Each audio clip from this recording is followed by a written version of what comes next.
Buenas tardes, buenos días en algunos sitios. Mi nombre es Francisco Aristizábal, soy miembro del Consejo Técnico de AERA y hoy vamos a compartir con las personas que se han unido a este webinar algunas recomendaciones en la reparación y rectificación de motores diésel. Voy a darles algunas indicaciones con relación a el uso de la caja de control que tienen en su sistema para acceder al webinar. Básicamente son dos recomendaciones. El uso del audio, que lo pueden hacer a través de vía telefónica o seleccionar micrófono y speakers para usarlos de su computadora o la de su teléfono inteligente, si es el caso.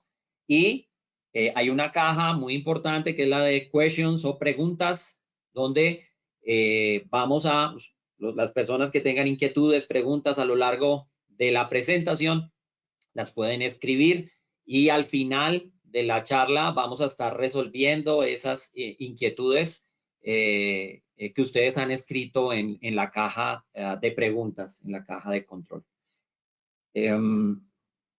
Básicamente es eso. Les agradezco la atención. Mi correo, que lo voy a estar colocando acá, francisco@aera.org.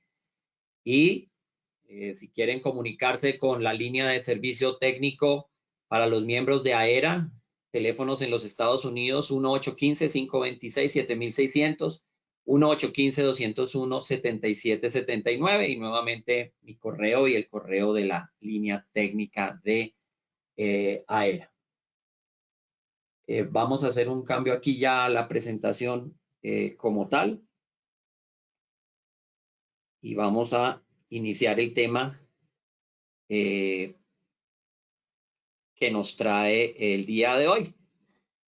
Básicamente es las recomendaciones, algunas recomendaciones de parte de AERA en la rectificación y reparación de motores diésel de servicio pesado.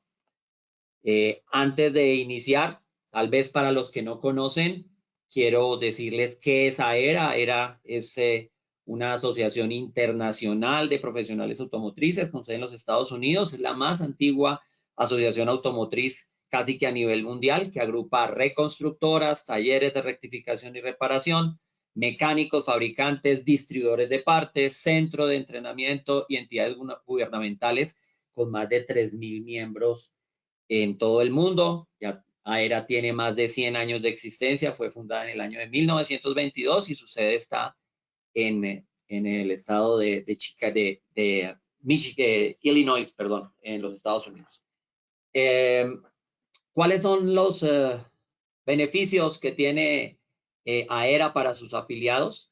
Básicamente, el sistema de información, el acceso al sistema de información PROSYS, que es un sistema de información con una base de datos de más de 14,000 motores en este momento, casi que cada año estamos aumentando el número de motores casi que en mil motores más con bases de datos de información técnica a la cual tienen acceso los afiliados de AERA. Tenemos una línea de soporte técnico de lunes a viernes de 8 de la mañana a 5 de la tarde, horario central de los Estados Unidos, para que se comuniquen vía telefónica o vía mail si tienen alguna inquietud con relación a la rectificación o reparación de algún motor, sea este gasolina o diésel o gas. Y otros de los programas que manejamos son certificaciones online para maquinistas y para mecánicos dentro de los Estados Unidos. Son cursos que son por el momento en inglés, pero que estamos en el proceso de ir hacia el español. Tenemos otros beneficios más como el magazine, el Engine Professional Magazine, que ahí se imprime trimestralmente y le llega a los afiliados. Y bueno, muchos otros beneficios más. Entonces los invito a que conozcan un poco más de AERA y si tienen la oportunidad, que sean miembros de la asociación. Vamos entonces a iniciar con algunas recomendaciones en el servicio de motores diésel. Va a ser muy difícil en una hora cubrir todos los temas que son críticos en la reparación de un motor. Trataremos algunos, tal vez los que más recibimos como preguntas, como inquietudes de parte de el gremio latino. Sé que hay gente conectada en estos momentos de Colombia, de México, de Bolivia, de Chile, de todos los países prácticamente de Latinoamérica. Y pues estas inquietudes que nos llegan a nosotros siempre son muy similares entre países. Siempre hacemos a veces, nosotros como mecánicos o como reconstructores, cometemos los mismos errores. Hoy vamos a tratar de aclarar de pronto algunos conceptos que tenemos errados y por qué no aprender algunas cosas nuevas. Sé que no va a ser gran tiempo el que tengamos para tratar todos los temas que ustedes quieran, por eso es importante que cualquier pregunta o cualquier tema que ustedes quieran tratar más adelante lo pongan en el chat y por qué no, podamos hacer un webinar más adelante sobre algún tema en específico que les genere a ustedes inquietud. Empezaremos hablando del tema de la cabeza de cilindros o de culata de cilindros, como la llamamos en algunos países. Importante el tema de metrología, de las mediciones críticas. Siempre pues la medición principal, casi que la principal o las dos principales es la de planitud de cabeza y el espesor de cabeza. Desafortunadamente, y es una inquietud que se tiene también cuando usan el sistema PROCYS, no todos los fabricantes nos indican a nosotros cuál es el espesor de la cabeza nueva. Muchas veces la única especificación que nos da el fabricante es cuánto es la desviación máxima que puede tener la cabeza o cuánto es la cantidad de material máximo que se le puede remover a una cabeza. Digamos que en ese orden de ideas siempre nuestra recomendación será tanto como en bloque o en cabeza no remover más de 10 milésimas de pulgada. Sin importar el tipo de cabeza, es una recomendación en general, pero siempre nuestra recomendación es verificar la recomendación de equipo original al particular. Como lo habíamos comentado, tal vez pues son las dos mediciones críticas, planitud y espesor de la cabeza, pero no son las únicas. Hoy es muy importante ya hacer una verificación mucho más profunda del tema de culata y de cabeza, que incluye, por ejemplo, la altura de la guía de válvula, la altura instalada, la altura de los sellos. En el caso de motores que tienen eje de levas en la cabeza, verificar el estado de la bancada, de los apoyos, de los soportes de esos ejes de levas, es también muy importante. Ya después de un servicio que nosotros hagamos, pues la verificación de la rugosidad, del acabado superficial con el que quede la cabeza es muy importante. ¿Por qué? Porque una cabeza no puede quedar o muy lisa, porque el empaque no se va a poder adherir, tampoco va a poder quedar muy rugosa, porque si no el empaque no, la empaquetadura o la junta no va a alcanzar a cubrir las deformidades que puedan haber quedado en una superficie muy rugosa. Como, digamos, norma general, podemos decir que en promedio, cuando tenemos cabezas de hierro fundido, una buena rugosidad va a estar entre los 60 o 110 RAs y una cabeza de aluminio va a estar entre 30 y 60. ¿Esto cómo lo podemos medir? Bueno, con un rugosímetro o con unas tablas de comparación de superficies, que pues también dependerá el tipo de maquinado que nosotros hayamos hecho, si utilizamos máquina de banda o de piedra o de cuchilla para hacer esa rectificación de superficie. Como tal, pues siempre hay algunos problemas comunes en lo que es cabeza y componentes de tren de válvulas. Tal vez uno de los más comunes es el desgaste excesivo de los componentes. Recordemos que la cabeza es uno de los componentes del motor que está sujeto a unas cargas térmicas muy altas, además de también cargas mecánicas, pero realmente las cargas térmicas son las que aceleran de una manera importante el desgaste de los componentes. Eso, si lo sumamos a otros problemas específicos que se pueden encontrar en las cabezas, en los componentes de tren de válvulas, están pues los problemas de sellado, y que cuando la cabeza o los componentes de tren de válvulas no están funcionando bien, pues se generan problemas en otros sistemas. hay una interrelación entre admisión, entre escape, entre alimentación, entre otros sistemas y lo que ocurre en la cabeza. Por eso es que es tan importante el tema de hacer un buen servicio a cabeza y saber qué es lo que estamos haciendo, qué es lo que vamos a corregir.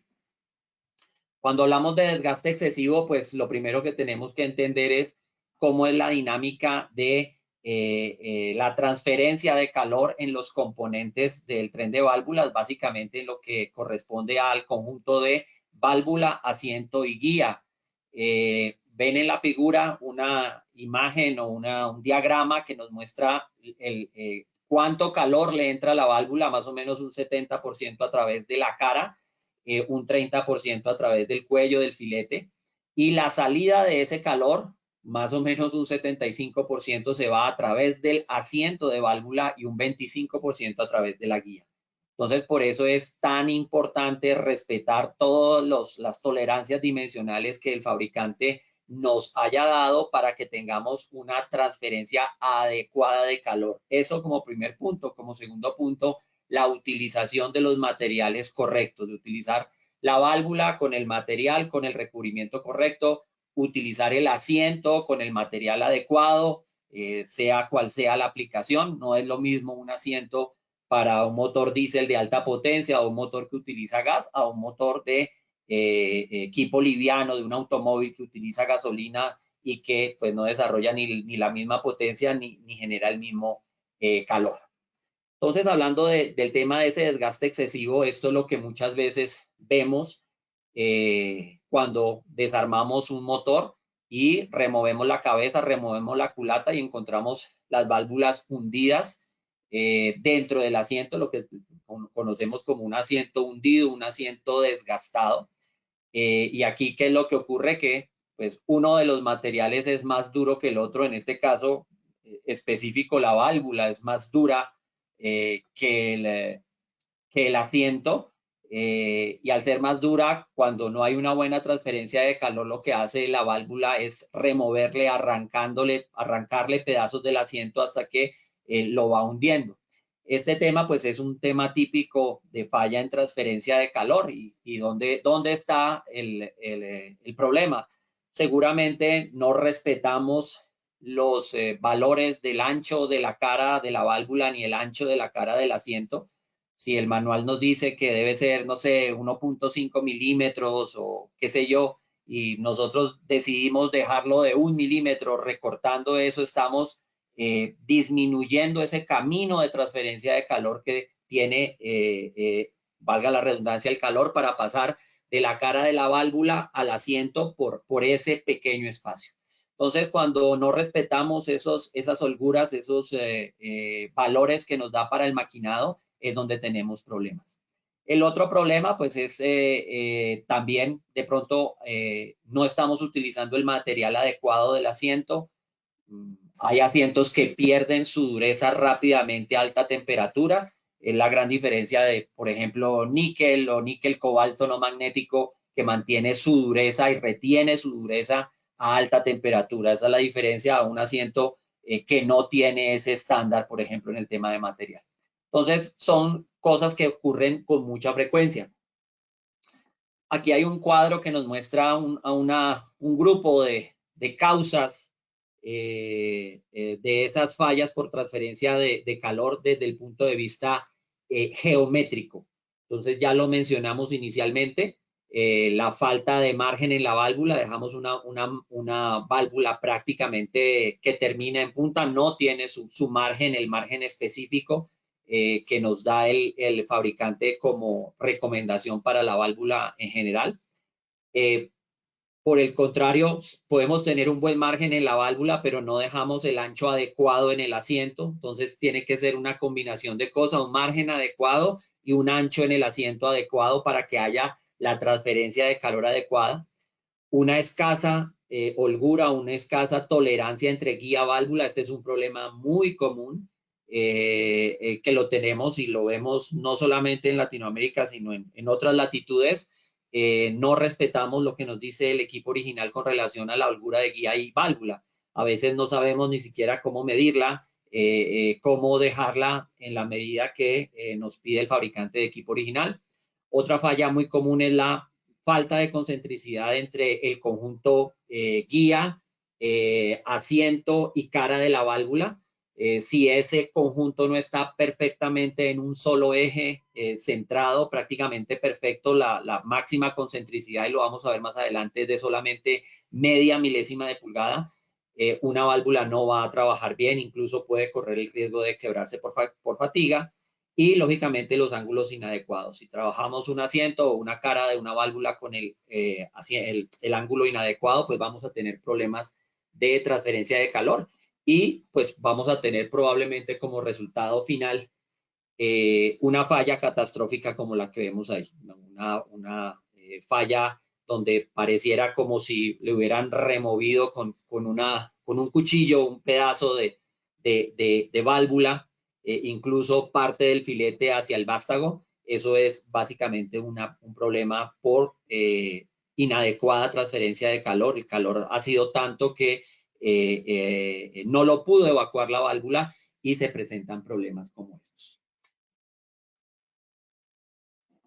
Otro problema común que vemos en nuestras visitas a rectificadoras, a talleres, es las fallas que tenemos en la instalación de los asientos. Y dentro de esas fallas, pues, están básicamente esas 7 fallas más típicas que encontramos. Una escasa profundidad, el asiento no entra lo suficiente, incluso tiene que quedar un poco por debajo de la superficie de la cabeza. El alojamiento está deformado o lo deformamos nosotros, porque muchas veces lo deformamos a veces cuando removemos el asiento viejo, o lo deformamos con la idea de pronto que pensando que si lo deformamos el asiento de alguna manera va a remachar o agrafar el asiento para que no se salga más adelante. Dentro de otras fallas están el exceso o falta de interferencia, o queda muy ajustado o queda muy suelto el asiento, el uso de sellantes que prácticamente pues está completamente prohibido. El único sellante que tal vez podría usarse y se usan algunas aplicaciones muy especiales son sellantes del tipo cerámico, pero realmente aquí lo único que se utiliza es el asiento y su alojamiento, ningún otro material que esté, digamos, entre los dos, es buena idea tenerlo. Ya hablamos de la falta de concentricidad entre guía y asiento, el acabado superficial de los mismos muy importantes y lógicamente no seguir las recomendaciones específicas de equipo original. Muchas veces el equipo original nos dice el asiento tiene que enfriarse a tantos grados antes de ser instalado, o bueno, hay muchas recomendaciones que puede tener el equipo original que a veces no seguimos esas recomendaciones, no porque no queramos hacerlo, sino porque las desconocemos. Entonces, vamos a ver algunas cositas rápidas acá digamos, desglosando estos problemas que tenemos. Cuando no tenemos un asiento lo suficientemente bien hacia adentro de su caja, o sea, que tenga suficientemente profundidad, pues existe un riesgo alto para que este se salga. Más o menos podemos hablar de que en cabezas de servicio pesado podemos decir que entre 1 y 4 décimas de milímetro que esté abajo de la superficie es un buen punto para tenerlo en cuenta. Digamos, asientos que están sobresaliendo de la superficie de la cabeza no es lo recomendado definitivamente. Otra falla que la vimos ahí, no sé si su buen ojo les puede mostrar esta imagen que les traje aquí como de ejemplo. Ojalá pues de pronto se tome su tiempo para ver la imagen, pero básicamente la agrando aquí y si vieron en el borde, después de instalar el asiento se hizo como una especie de remachado, de grafado, llamémoslo así, para deformar la caja del asiento y en vez de haber sido una figura completamente circular, queríamos convertirla como en no sé cuántas número de lados ahí, no sé, un dodecaedro, una figura con muchos lados, para que, pensando equivocadamente, esa deformación del asiento, perdón, de la caja, mantenga el asiento en su sitio. Seguramente este es un asiento que después de que trabaje un tiempo se va a salir y va a generar muchísimos problemas. Una recomendación general, en cabezas de aluminio, interferencia entre 5 y 7 milésimas es más que suficiente, y en cabezas de hierro entre 3 y 5. Más no es mejor. Siempre es una recomendación nuestra. Dejar más ajustados los asientos con relación a estas indicaciones no es buena idea. Puede generar otros problemas. Entonces, digamos que como recomendación general, podríamos decir que esas son, en general, claro, siempre estará la información del equipo original primero, pero como regla general, aluminio entre 5 y 7, hierro entre 3 y 5. Ya en el tema del montaje, pues se cometen también muchos errores. Los asientos que vienen, pues lógicamente premaquinados de equipo original o de alguna marca del aftermarket, que hay muchas y muy buenas, vienen con una cara redondeada hacia abajo, hacia ese lado es que se tiene que instalar el asiento. Esa cara redondeada pues nos ayuda a orientar el asiento en su caja y facilitar el proceso de instalación del asiento. Siempre pues esa cara redondeada debe ir hacia abajo. Si el asiento viejo fue extraído correctamente, pues en general siempre podrá utilizarse uno nuevo de la misma medida. Ahí hay pues podríamos hacer todo un webinar hablando de extracción de asientos. Todavía pues hay gente que maneja, todo el mundo, como se dice, mata las pulgas de manera diferente. Pero pues siempre, ¿cuál es el objetivo? Sacar el asiento viejo sin dañar el alojamiento. A veces utilizamos soldadura o herramientas con punta, con filo para sacar los asientos, y lo que hacemos es deformar, dañar el asiento, y seguramente no vamos a poder utilizar uno de la misma medida. En el caso de cabezas de aluminio, siempre es mejor maquinar el alojamiento después de que se saca lógicamente el asiento viejo, e instalar uno de la medida siguiente.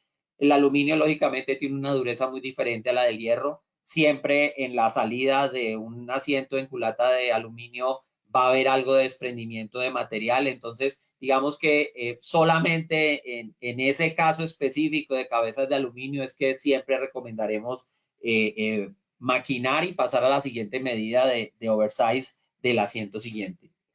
Y nada, como siempre, antes de instalar, pues verificar dimensiones, que estemos hablando del asiento correcto, del número de parte correcto, verificar el alojamiento que esté en buenas condiciones. ¿Y buenas condiciones qué es?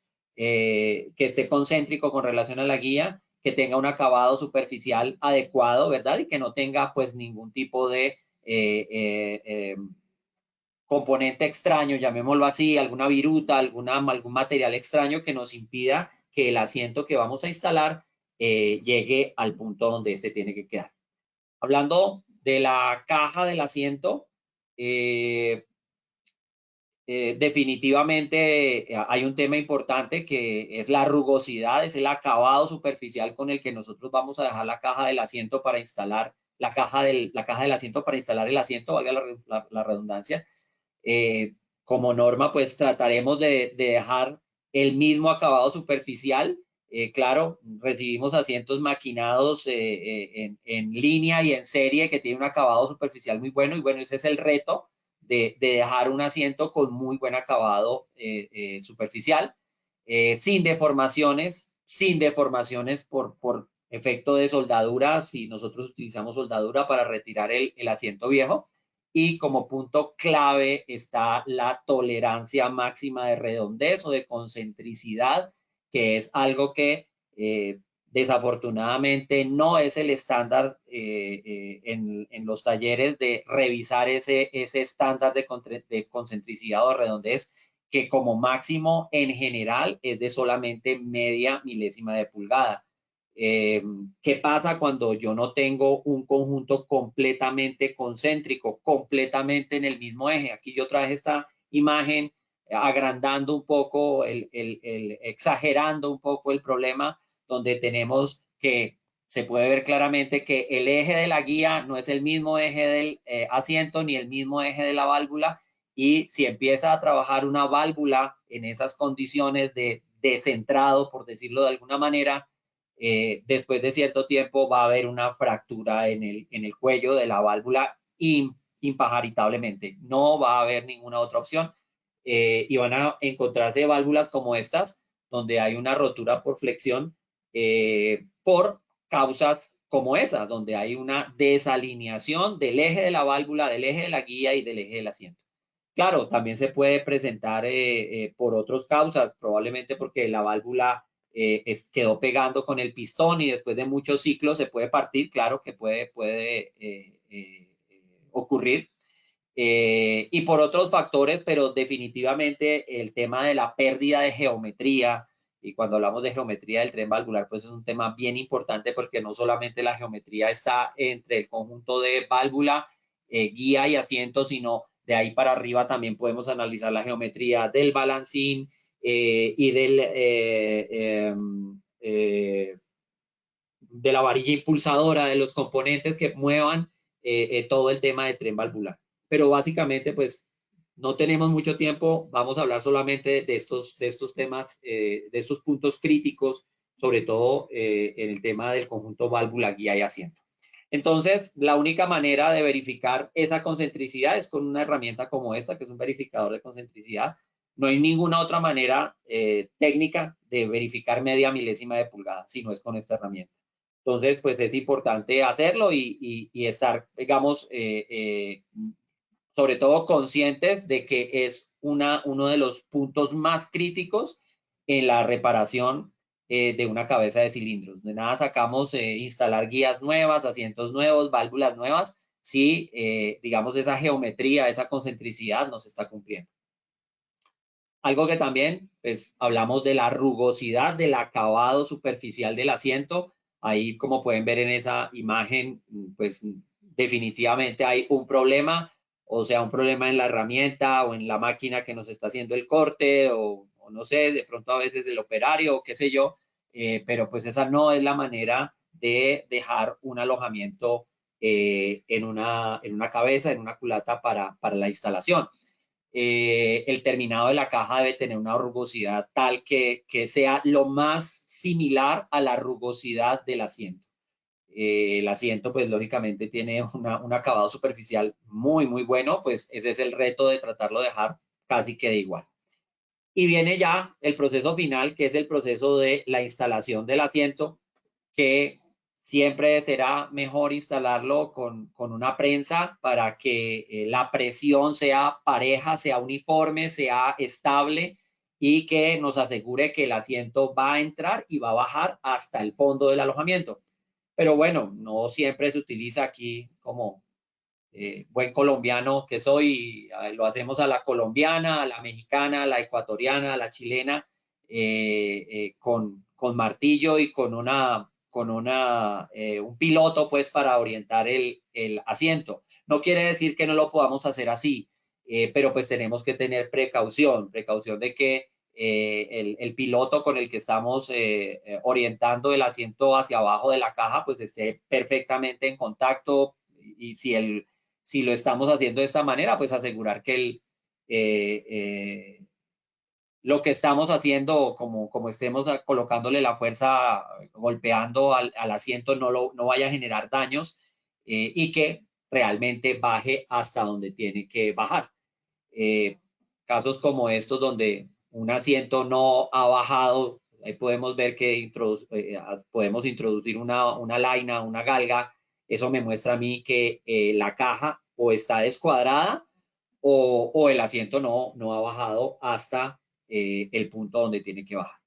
Digamos que eso en general son algunas de las cosas que podemos nosotros ver todos los días a través de la asociación de fallas que se encuentran en ese servicio a cabezas.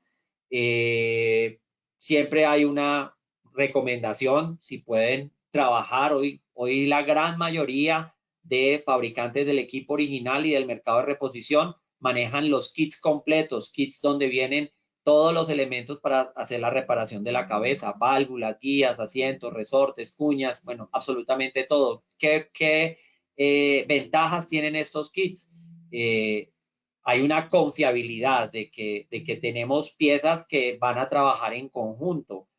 muchas veces y desafortunadamente, y tiene que ver ya con la parte de nuestros clientes, compran los asientos en un lado y de una marca y las válvulas en otro y las guías en otro. Siempre va a ser una mejor idea tener todo de la misma marca, con el mismo control de calidad para asegurar de que haya una consistencia, tanto en las piezas que nosotros recibimos como en el trabajo que se va a entregar posteriormente. Incluso ya hay muchos fabricantes, como es el caso de John Deere, por ejemplo, en sus motores PowerTech, que recomiendan, si yo voy a hacer el cambio, voy a hacer el cambio de las válvulas en parejas, en conjuntos.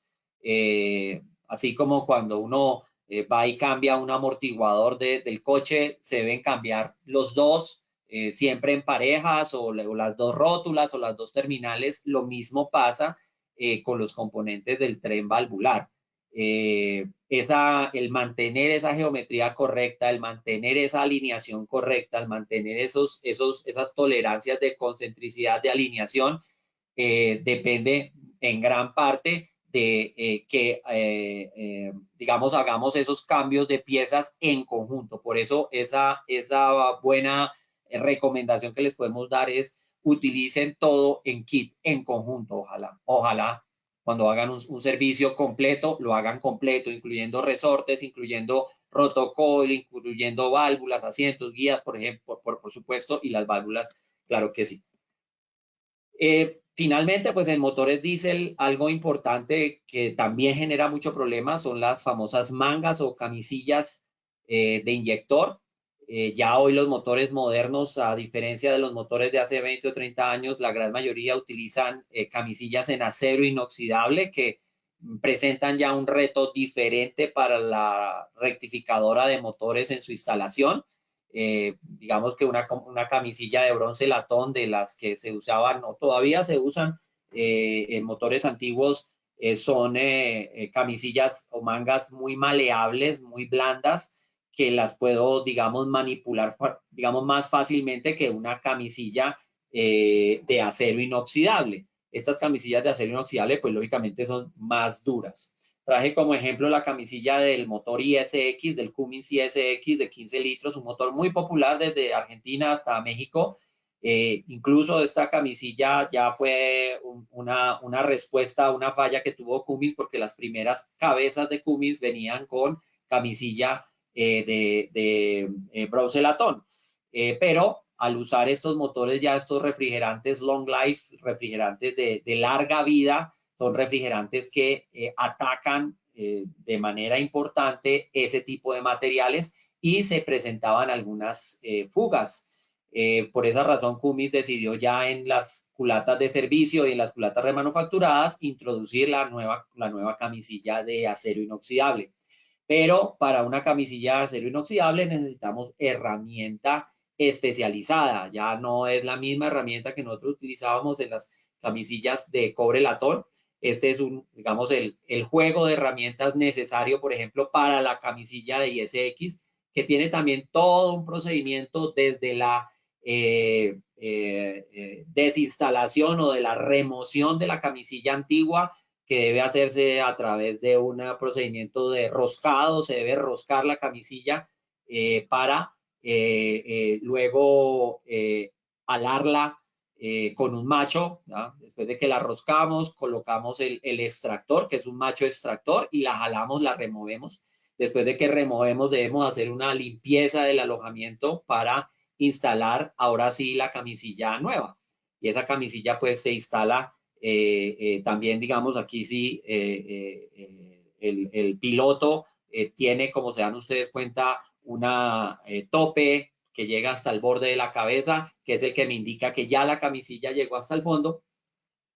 Y se hace posteriormente un rolado con esta herramienta especial que ven ahí, que tiene unos rodillos, que lo que hace es expandir esa camisilla, expandirla hacia afuera, valga la redundancia, y que se adhiera completamente al alojamiento. Ese alojamiento tiene unas pequeñas costillas, llamémoslo así, unas pequeñas venas, que lo que hacen es de alguna manera grafarse a la camisilla y la única manera de hacer ese rolado es con la herramienta especial. Posteriormente, pues hay que hacer el corte para controlar la altura del inyector. Entonces, y así como está este juego de herramientas, ustedes lo consiguen para, no sé, Cummins C18 Acert y los MP8, qué sé yo. Para el motor que requiera y que tenga camisillas de acero inoxidable, hay el kit adecuado. Entonces, pues importante tener esas recomendaciones. Vamos entonces a pasar ahora al bloque de cilindros, también muy importante. Creo que no pudimos haber tocado muchos más temas en el tema de cabeza y de culata, pero no tenemos sino algo más de una hora contando con el espacio de preguntas para tratar de hablar de varios temas. Ojalá lo de cabeza, lo de culata, si les generó alguna pregunta, alguna inquietud, colóquenla en la caja de chat, en la caja de preguntas y las resolveremos al final. Sobre el bloque de cilindros, pues básicamente hay unos puntos críticos claves en la reparación del bloque y del mismo motor.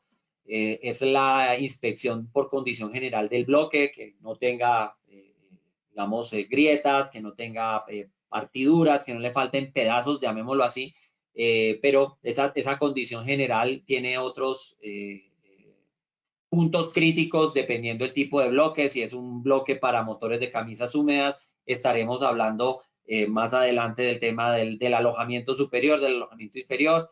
Si es un monobloc, bueno, tiene también unos puntos importantes para ser evaluados.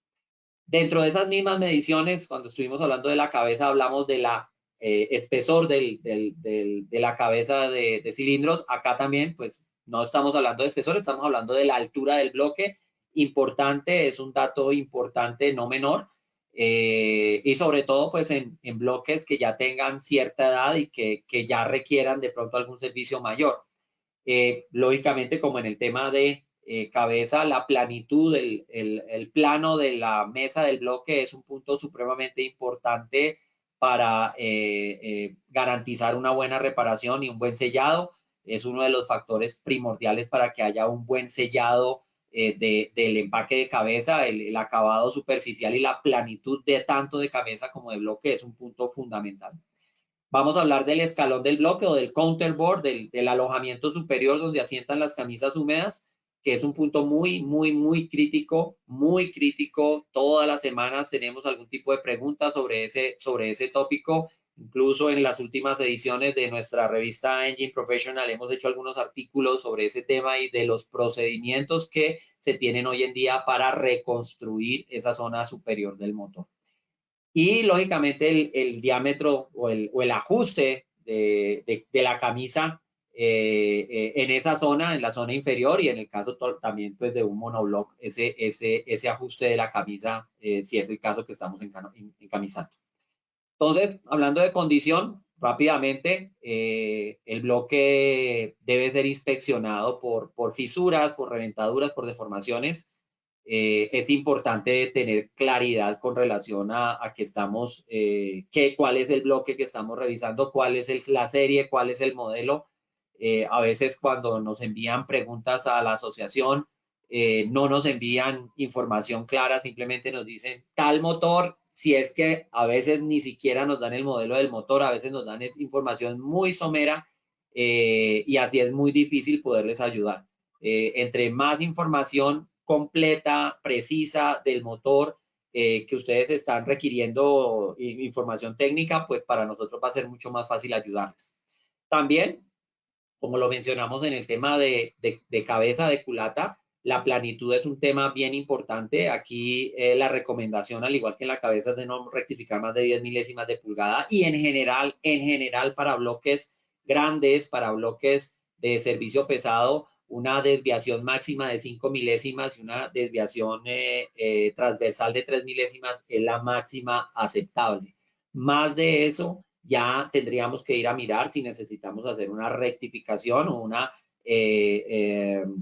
un corte de la superficie de la mesa del bloque. digamos, siempre tenemos ese mismo tema en esos procesos de rectificación. Cuando hacemos un rectificado excesivo, cuando quitamos más material del que estamos autorizados o del que el equipo original nos ha recomendado en remover estos motores, podemos tener muchísimos problemas que no lo vamos a resolver con un empaque en sobremedida, porque a veces como que la manera de solucionar un tema de una remoción de un bloque y que hemos pasado ya la especificación es utilizar un empaque de sobremedida. Los empaques de sobremedida realmente no se hicieron con ese fin. Y es más, hoy tenemos empaques en oversize que ya trabajan es con relación a la altura del pistón y trabajan es de acuerdo a, se llama en algunos casos los grados del pistón, la altura con relación a la mesa del bloque, las emisiones, y dependiendo de esa altura que tiene con relación a la mesa del bloque, utilizamos X o Y tipo de junta o de empaque de cabeza o de junta de cabeza. Pero desafortunadamente, y sobre todo eso sí pasa mucho en Latinoamérica, removemos más del material que podemos remover y desafortunadamente queremos resolver el problema después con el uso de un empaque en sobremedida. Entonces, el remover más material del bloque definitivamente pues, nos genera problemas graves. ¿Qué podemos hacer? Realmente la única cosa que se puede hacer cuando ya nos hemos pasado de medida en un bloque es hacer tal vez un proceso de metalización, de metal spray, aportarle material nuevamente a la mesa del bloque y hacer un rectificado y dejar a la altura. Pero de resto, tal vez es el único proceso que nosotros podemos recomendar. No empaques en sobremedida o muchas veces lo que hacemos o lo que hacen mucha gente es quitarle material a los pistones.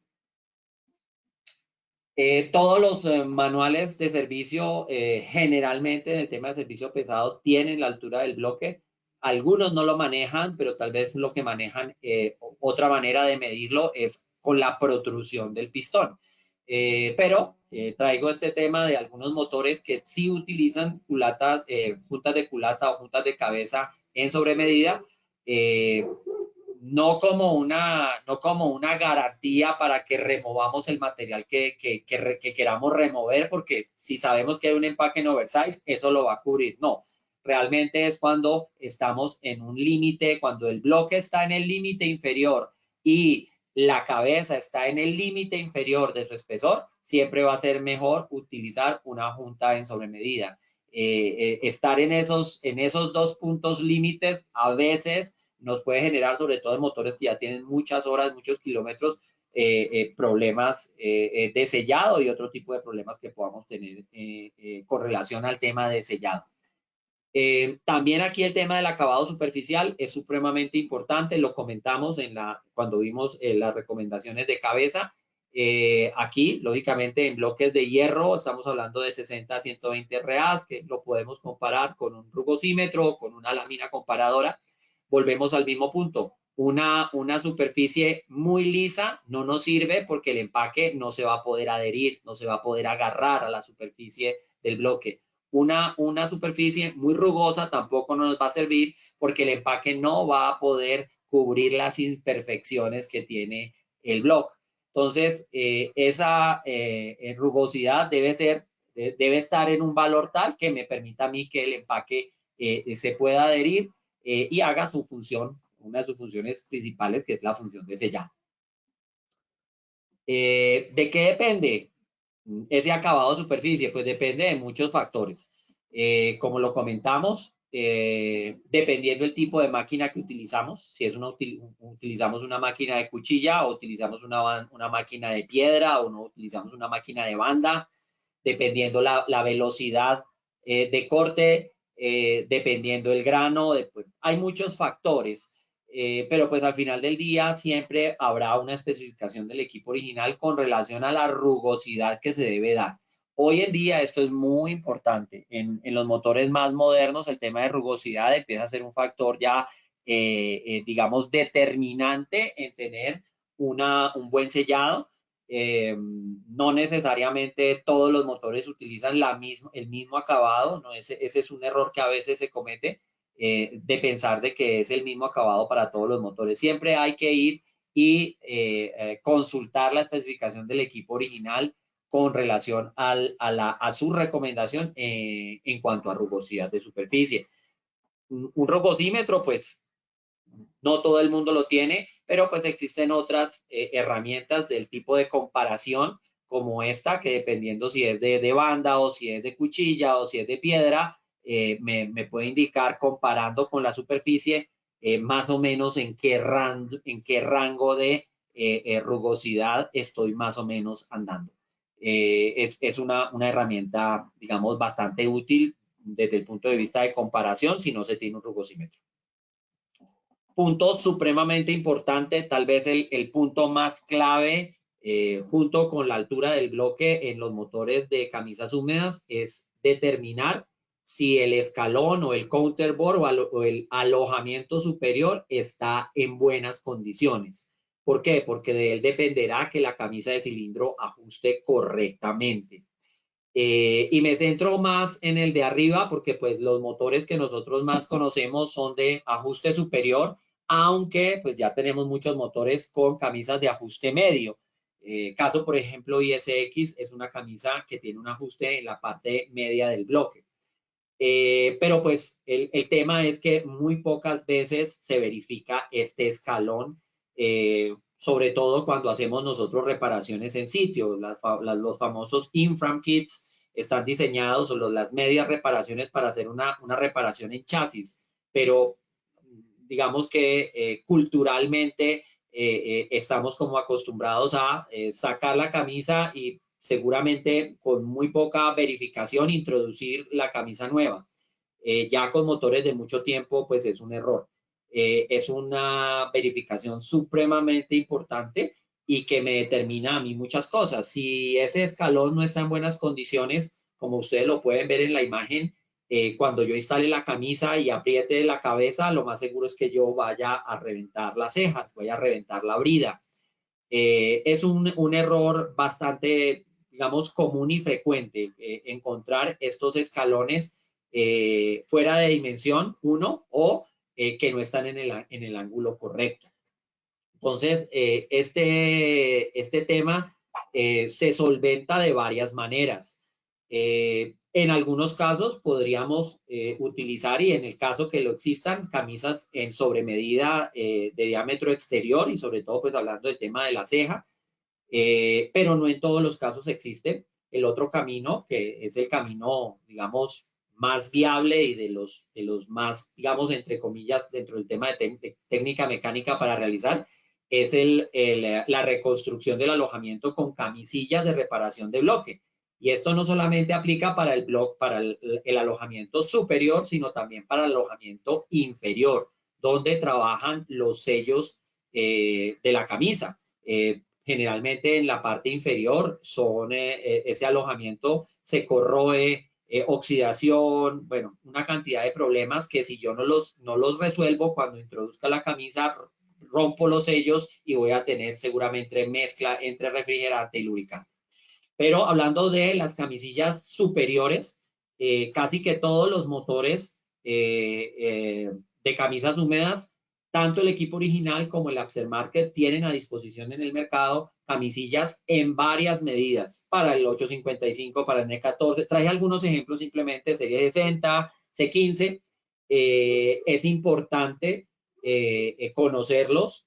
Tenemos dentro de nuestros boletines los números de parte de las camisillas para el 3406 y C15, para el 855 lógicamente, bueno, etcétera, etcétera. Entonces, es conocerlas que existen y es un camino para hacerlo.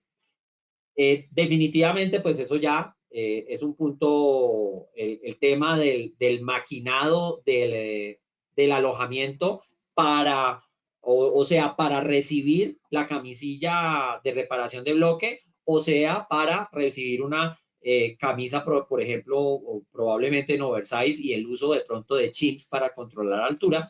Entonces, hay unas recomendaciones, traje como ejemplo algunas recomendaciones que da Cummins específicamente para los motores 855 y N14, de el radio de la herramienta, de las dimensiones a que debe quedar el escalón, el ángulo del alojamiento, etcétera, etcétera. Entonces, no es un procedimiento que tengamos que ir a la NASA para hacer un curso para hacerlo, no, es simplemente tener la información, saber de que existen las camisillas de reparación de bloque y hacer un trabajo tal cual como nos lo recomienda el equipo original. Esa es, digamos, como el tema. Cuando hacemos esta reparación de alojamiento mediante camisillas, pues, digamos, estamos asegurando que la camisa de cilindro va a instalarse correctamente, va a quedar, digamos, con el ajuste necesario y no voy a tener yo problemas, empezando por el primitivo y el más básico, que es cavitación. Una camisa de cilindro se cavita entre más vibración tenga y necesita tener vibración porque la camisa, perdón, necesita moverse dentro del medio líquido. Pero pues el movimiento no puede ser tan excesivo que se genere una cavitación excesiva y otros problemas que vienen adelante por no tener un alojamiento en buenas condiciones. Cuando hablamos de un monobloc, el punto fundamental es el acabado del cilindro, el bruñido, el acabado, el joneado. Podríamos hacer un webinar completo sobre esto. Hay mucha información, hay mucha información no solamente de parte de la asociación, de los fabricantes de las máquinas que hacen el joneo, el bruñido. Pero pues al final del día, si no entendemos para qué sirve y por qué es tan importante el bruñido, pues no vamos a ir a ningún lado. Es ese acabado superficial entrecruzado que nos sirve como soporte de la película lubricante, como camino para la distribución de aceite y el que me asegura a mí un rápido asentamiento y una larga vida de los anillos. Cuando yo tengo un buen bruñido contra un mal bruñido, pues ahí lo veo en una imagen agrandada muchas veces. Ese acabado, ese buen acabado, tiene unos ángulos claros, tiene unos cortes limpios. Ustedes ya lo ven ahí, unas crestas y unos valles de un tamaño más o menos regular, pero cuando hacemos un acabado inadecuado, o sea, por el uso inadecuado de la piedra o de la velocidad o lo que sea, vamos a tener algo como lo que muestra la figura del lado derecho, donde desafortunadamente un anillo que vaya a trabajar ahí va a ser un anillo que con seguridad va a fallar. Y el problema no es ni de la marca del anillo, ni del mecánico, no, el problema fue que se hizo un mal acabado del interior del cilindro. Es un punto todavía y como les digo, podríamos hacer un webinar de 2 o de 3 horas hablando de ese acabado, de lo que es un buen acabado y de lo que es un acabado inadecuado.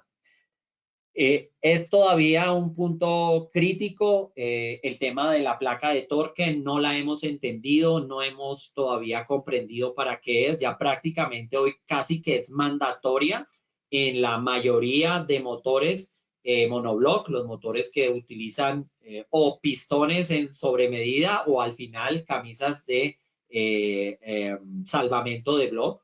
Es una placa de acero que yo la coloco en lugar de la cabeza, que la aprieto con el apriete que le doy a la cabeza. También he apretado previamente los tornillos de la bancada y lo que hago yo es simular los esfuerzos que tiene el motor en su funcionamiento normal. Cuando yo simulo esos esfuerzos es que yo puedo hacer ya los procedimientos de verificación, de bruñido, de medición, etcétera, etcétera. Si yo no lo hago con placa, seguramente voy a tener problemas más adelante. Entonces ya hoy es un tema prácticamente mandatorio, antes era recomendado en algunos y claro, todavía sigue siendo mandatorio en algunos motores, como por ejemplo en el 3116, en los motores de la serie 3000, que ya son Perkins 3054, etcétera, etcétera. Aquí me están haciendo algunas preguntas sobre bruñido, sobre recomendaciones. Vamos a tratar de responderlas al final. Ya tengo algunas preguntas aquí en la caja de preguntas. Les pido que tengamos paciencia. Ya espero terminar en 10 minutos más y pasamos a la ronda de preguntas. Como tal, ya les digo, el no utilizar la placa de torque me va a generar a mí problemas, me va a provocar distorsión, el anillo no va a sentar correctamente, aun cuando nosotros estemos en teoría dando las especificaciones que nos dice el equipo original, pero si no estamos utilizando la placa de torque, pues cuando hagan el apriete regular de culata y de cabeza y de bancada, no se va a mantener esa medida o esas tolerancias geométricas que nosotros dimos en el taller de rectificación. Entonces, el tema de placa de torque es un tema bien importante. Tratando de contestar una pregunta aquí de cuáles granos recomienda para el bruñido, que me la hace alguien, Carla, que creo que es de México.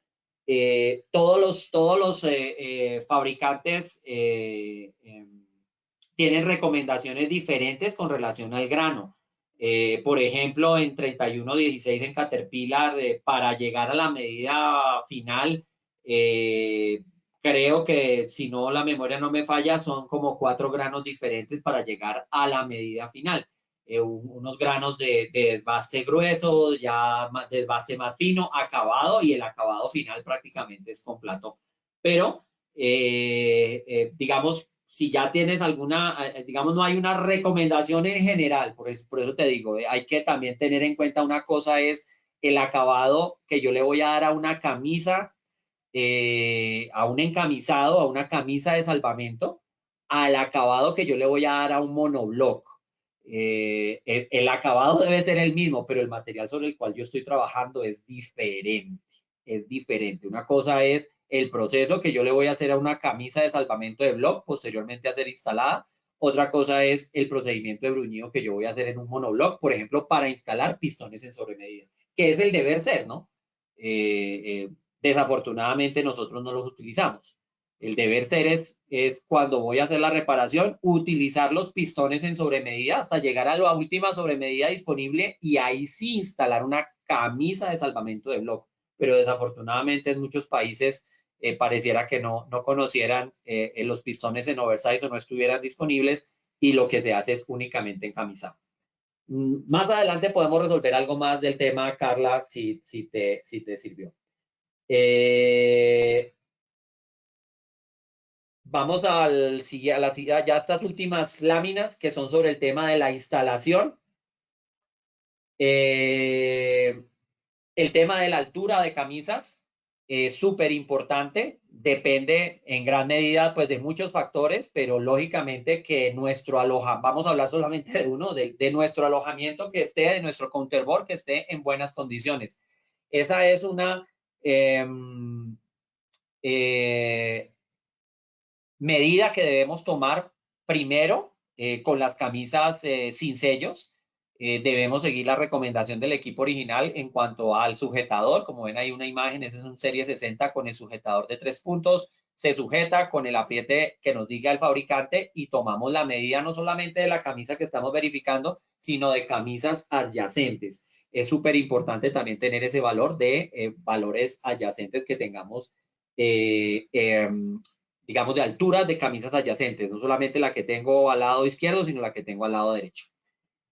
El tema de altura, como lo dije, sin instalar los sellos, todos los motores manejan diferentes tipos de alturas. No es un estándar que todos los Cummins o todos los John Deere o todos los, no. Dentro de la misma marca y de tamaños hasta similares podemos tener alturas de camisas diferentes.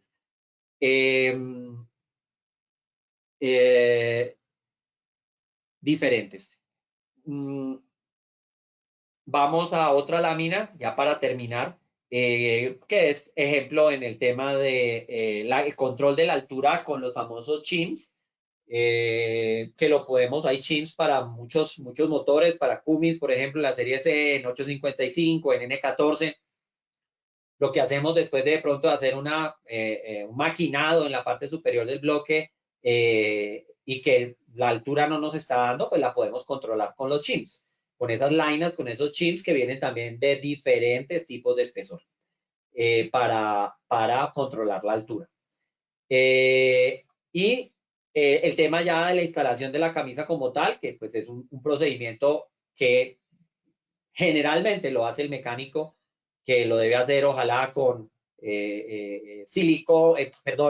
vaselina, no silicona, no sellante, no shellac, no ninguno de estos pegantes. A veces lo máximo que podemos utilizar ahí es vaselina simple, o agua jabonosa, o tal vez algo de aceite de motor, e instalar las camisas rápidamente. Causas de fallas en las camisas, pues siempre están ahí. Incorrecta altura, incorrectos procedimientos de instalación. A veces deformamos el diámetro interno precisamente porque le colocamos silicona o algún pegante, porque tenemos temor de que se mezcle el refrigerante con el aceite. Entonces le ponemos pegante para tratar de tener como una falsa seguridad. Especificaciones incorrectas del escalón y incorrecto mantenimiento del sistema de enfriamiento. Pues me pasé 6 minutos de la hora, pero y aún nos faltan las preguntas y respuestas. Yo les agradezco muchísimo el tiempo que me han regalado. Voy a proceder a leer algunas de las preguntas que tenemos aquí. A ver, Aaron Moratalla nos pregunta, en Prozis no encontramos valores de rugosidad para plano de cabezas, plano de blocks y cilindros, ¿en dónde se puede encontrar esa información? Bueno, Aaron, mira, definitivamente el Prozis es una herramienta complementaria. Ojalá nosotros pudiéramos decir que el Prozis tiene todo, tiene gran cantidad de información. A veces no la tiene toda, pero cuando no la tiene es porque muchas veces ni siquiera el manual del equipo original nos da esa información. ¿Qué hacemos nosotros en el tema de Prozis? Damos unas recomendaciones generales como las que vimos acá, por ejemplo, en recomendaciones de cabeza, por tipo de material, si es aluminio, si es hierro. También podemos dar algunas recomendaciones por tamaño, cuando el equipo original no tiene esa información disponible. Eso es lo que te podría decir. De todas maneras, envíame un correo sobre los motores que quieres revisar más específicamente y lo revisamos.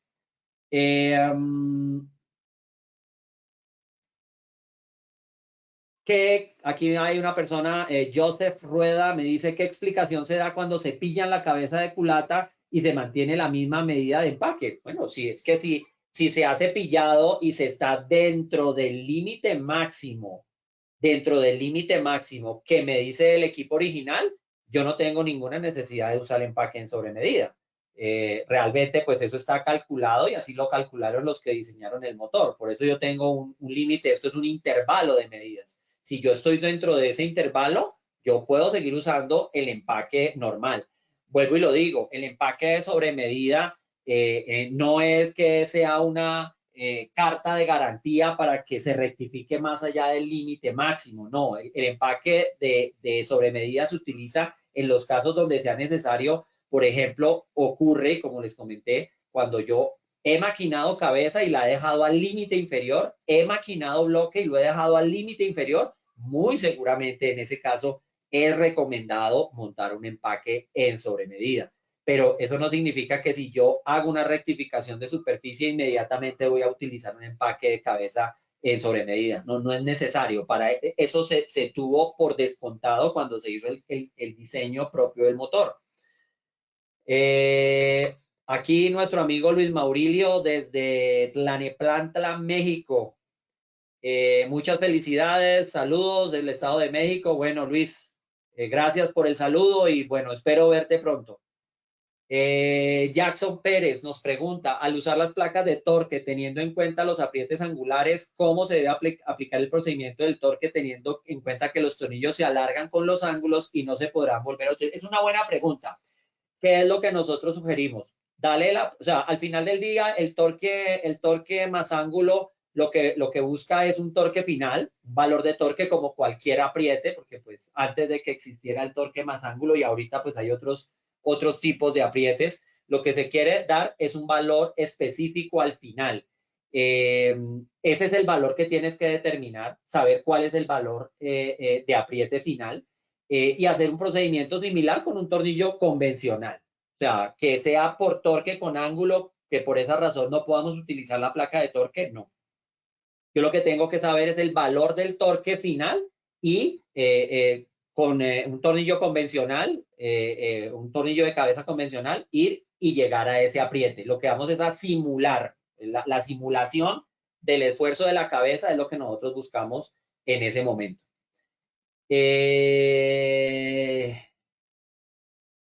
Carlos Romero me dice... favor repetir la altura de camisas húmedas en los bloques de cilindros como regla general. No, como regla general, nosotros lo único que dimos aquí como regla general es algo sobre acabado superficial de cabezas y de bloques, pero no regla general de altura. La regla general de altura es que tienes que ir a mirar el manual de equipo original. No hay una regla general en altura de camisas húmedas. Lo que sí hay una regla general es que en general, como máximo, no recomendamos remover más de 10 milésimas o de bloque o de culata. Esa es como nuestra regla general. Pero que haya una altura general de recomendación de altura de camisa, no, eso no, nosotros no lo recomendamos. Tienes que ir a mirar el manual del equipo original. Reinaldo Pacheco nos pregunta, tengo un motor SCAT 4.4 de camisas secas. Bueno, realmente, digamos, es un monoblock. Bueno, después de overhaul presenta alto consumo de aceite. Al parecer encamisaron. El fabricante no dice que esto deba hacerse. ¿Ves reparación entre esta reparación y el alto consumo de aceite después del overhaul? Mira, Reinaldo, lógicamente, no lo puedo decir de que equipo original no recomiende hacer el encamisado. Encamisado siempre será un proceso, como les digo, la camisa, el nombre técnico de la camisa, como nosotros llamamos comúnmente camisa de encamisado, es una camisa de salvamento de bloque, salvamento de bloque. Es lo que yo debo utilizar después de yo haber tratado de llevar mi motor a las sobremedidas disponibles en diámetro de pistón. Al final ya llegué al 40, ya no consigo pistones en más sobre medida, ahí sí voy a encamisar. Pero el encamisado tiene unos procesos. No puedo decir de que Caterpillar para ese motor no recomienda encamisar. Probablemente la encamisada no fue correcta. Probablemente no. Ese es un motor que te digo que requiere placa de torque. Lo hicieron con placa de torque. Dejaron la interferencia correcta entre camisas y monoblock, hicieron el bruñido correcto. Hay muchas preguntas para resolver, no necesariamente que porque probablemente equipo original no haya recomendado ese procedimiento venga el consumo. Creo que probablemente sí, el consumo de aceite seguramente es un problema de bruñido o puede ser un problema de asentamiento, puede ser un problema por no uso de placa de torque. No sé, cualquier cosa me envías un correo. María Alejandra Valles, hola Alejandra, gusto en saludarte. Excelente plática para reforzar las buenas prácticas en la reparación de motores. Gracias Alejandra, gracias por asistir. Aquí José Luis Tacende, José Luis, un gusto allá en Montevideo. Gracias por toda la información, Francisco, saludos cordiales. Beatriz, salúdame a Beatriz. Bueno, creo que ya es 1:14. Tengo ya el tiempo nos ha finalizado. Yo les agradezco muchísimo el haber asistido el día de hoy a este webinar, que espero que no sea el primero, que nos sigan acompañando. AERA tiene dentro de sus planes fortalecer el contacto con todo el mercado en español. Para eso estoy yo aquí y todo el equipo de AERA, así no hablen el mejor español, están dispuestos siempre a apoyarles. Tenemos conmigo 6 técnicos que son más de 150 años de experiencia, los míos son 25 y hay gente que lleva 30 y 40 años trabajando en esto.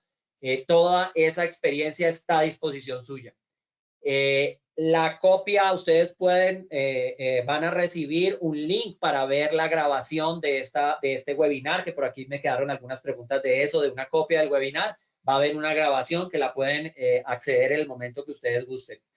Sin más, me despido de ustedes, les agradezco muchísimo el tiempo que me brindaron la tarde de hoy y bueno, de parte de AERA les enviamos un gran saludo y estamos dispuestos a seguirlos apoyando en el trabajo del día a día. Muchas gracias, muy amables.